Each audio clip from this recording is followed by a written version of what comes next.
Walter Juárez Estrada. Es un hombre litigante, siempre activo en tribunales. Oiga, ¿cómo me puede calificar usted el tema de que tengamos magistrados ya porque van a cumplir 2 años fuera de su periodo constitucional? Esta es una clara violación de la Constitución Política de la República de Guatemala, que taxativamente regula y señala que los magistrados de las Cortes de Apelaciones y los tribunales y la Corte Suprema de Justicia, su periodo es por 5 años. Ellos son electos por 5 años. En el caso de los magistrados de la Corte Suprema de Justicia, el Congreso de la República elige a 26 magistrados que son escogidos por las comisiones de postulación. Y de estos 26 aspirantes, la Corte elige a 13 magistrados que tienen que cumplir los 5 años. Desafortunadamente, por todos los problemas que se han dado, este 13 de octubre próximo cumplen los actuales magistrados 5 años, tanto de la Sala de Alzada, o sea, la Corte de Apelaciones, como de la Corte Suprema de Justicia. Y esto es un asunto histórico repugnable, y la responsabilidad recae en muchas instituciones. Primero, por el Congreso de la República, que el Congreso de la República que no quiere acatar la sentencia que profirió la Corte de Constitucionalidad, que le ordenó la séptima magistratura de la Corte Suprema de la Corte de Constitucionalidad a los diputados que eligieran de viva voz y con voto razonado. Ahí está el intrínculus y no se ha llevado. Y la verdad es esto, que los magistrados de la Corte Suprema de Justicia y de las salas de apelaciones son de factos. Pero, ¿qué pasa cuando tú has sido periodista y también has sido litigante? ¿Sabes que la elección de magistrados a viva voz y razonando el voto, eso llevaría un tiempo que se ha calculado de aproximadamente 2 años de sesiones permanentes durante 5 días a la semana? Y eso no, o sea, la intención es buena, pero en la práctica no funciona, Walter. Sí, hay un problema. O sea, entonces los diputados están obligados a cumplir una orden que sí. Y si les dicen que se tiren de la Corte de Constitucionalidad, dice que se tiren de puerta y eso lo tienen que hacer. Lo que ocurre es esto, que eso no está regulado en la ley. Y se considera, algunos diputados han hecho uso de la palabra señalando que la resolución que profirió el máximo Tribunal Constitucional es inconstitucional. Entonces, lo que se tiene que hacer es, a mi criterio, es que el Congreso de la República haga la consulta respectiva a la actual Corte de Constitucionalidad y se revoque esa resolución, porque nos vamos a mantener en un estira y encoge. Y aún es más, Richard, ninguno de los imputados ha sido condenado. Entonces, ellos ni siquiera han sido sometidos a juicio, porque no se ha declarado ni siquiera con lugar los antejuicios que han promovido contra ellos. Entonces, usted me está diciendo que el Congreso, bueno, primero, para que, según lo que quería el Ministerio Público, era que se quitaran a los supuestos candidatos a magistrados que están cuestionados, ¿sí o no? Sí, así es. Pero el Congreso no tiene esa potestad, porque esa potestad es de las comisiones de postulación. Entonces tendría que repetirse el proceso para poder depurar esa lista, porque el Congreso lo que hace es recibir la lista. Sí, ellos no tienen la potestad legal de depurarla. Sí, definitivamente. Ahora, y encima de eso les dicen que tienen que elegir a viva voz, pues está complicado. Yo creo que en este momento hay que buscar una salida legal.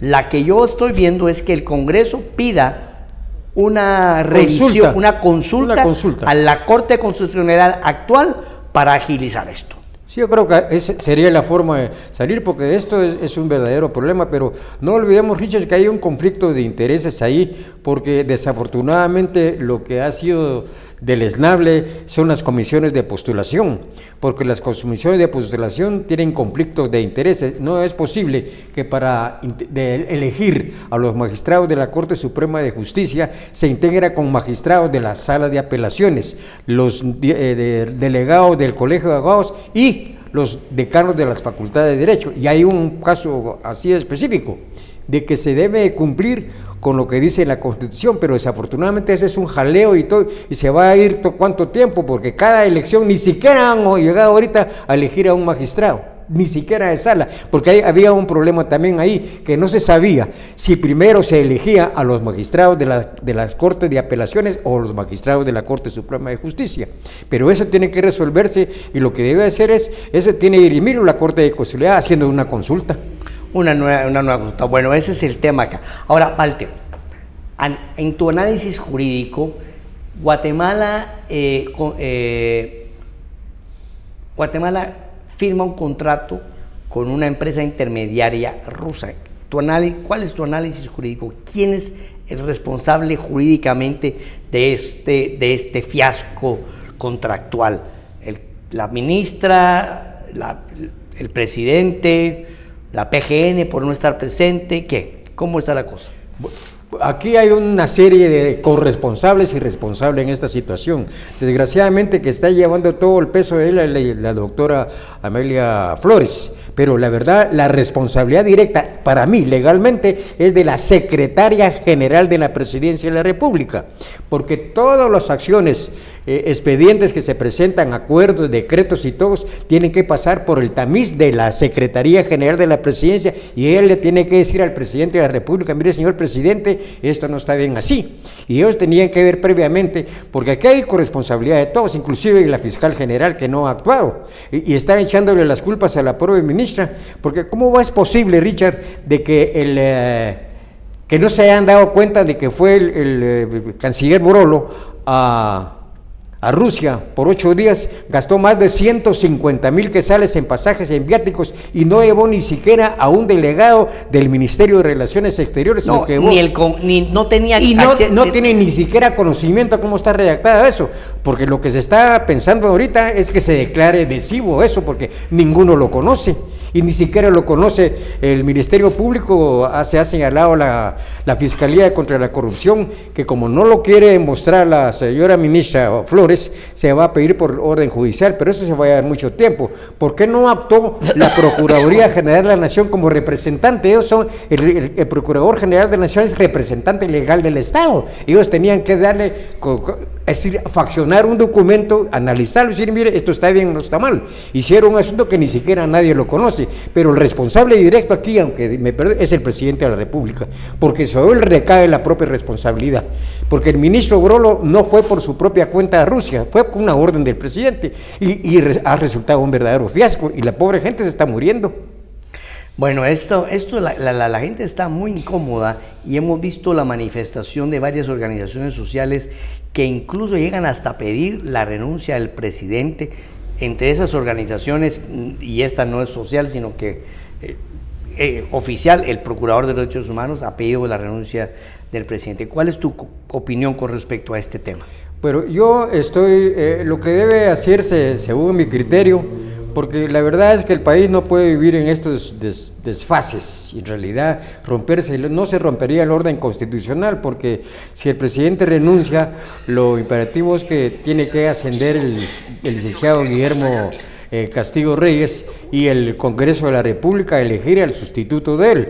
Lo conveniente aquí es agotar la vía, el diálogo, y que se llegue a una solución, porque no es a mi criterio que venga otro presidente que va a resultar peor tal vez que este, ¿verdad? Porque se dio la situación con Pérez Molina y todo el problema que se dio.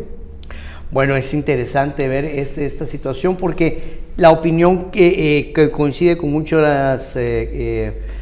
análisis de varios políticos que dicen pues que el problema va más allá de cambiar a la figura presidencial, sino que el problema está de fondo en los diputados, en el estado profundo guatemalteco, en la burocracia que retrasó la compra de vacunas, en el mecanismo COVAX. Recientemente lo platicamos acá también con otro entrevistado, y es que Guatemala actuó lenta y torpemente en el tema de la adquisición de vacunas. Vemos otros países como Salvador, Honduras, que son los más cercanos, que están a la cabeza de Centroamérica. ¿Por qué? Porque su aparato burocrático de alguna manera respondió eficientemente. Algunos señalan a lo que llaman el Estado profundo guatemalteco, y es ese segmento de burócratas organizado en sindicatos que está enquistado ahí desde tiempos del FRG, del tiempo de Portillo, del tiempo de Colón, el tiempo del Patriota,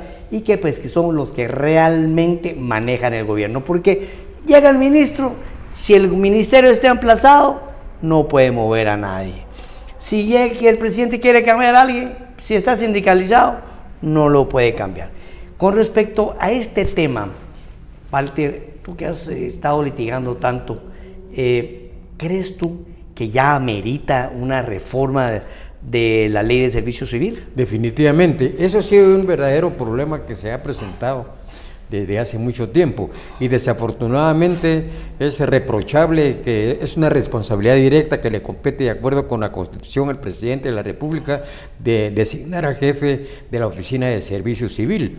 Y la verdad que la Oficina de Servicio Civil debía modificar, debía cambiarse la ley, y el Congreso de la República está conminado a poderlo hacer. Si no lo hace, es una responsabilidad, porque desafortunadamente lo que se hace es que cada candidato a la presidencia, al ganar, lleva a su gente absolutamente incapaz, como se está dando ahorita, ¿verdad? En realidad es imperativo de que eso debe reformarse, la ley de servicio civil. Y otra cosa, Richard, que es imperativo, el problema es de los pactos colectivos que se dan, que es una verdadera camisa de fuerza que los sindicatos les dan a los jefes de gobierno. El caso de Joviel Acevedo, que ha negociado y se hizo millonario, y él es el que cuando estaba Jimmy Morales y Pérez Molina, le pagaba determinada cantidad a Joviel Acevedo para que bloqueara ciertos errores, para que la población se eligiera lo que estaba haciendo Joviel Acevedo y no lo que estaba haciendo el gobierno. Eso es tremendo. Bueno, Walter, muchísimas gracias por esos comentarios tan acertados, tan puntuales con respecto a los temas jurídicos que afectan a Guatemala.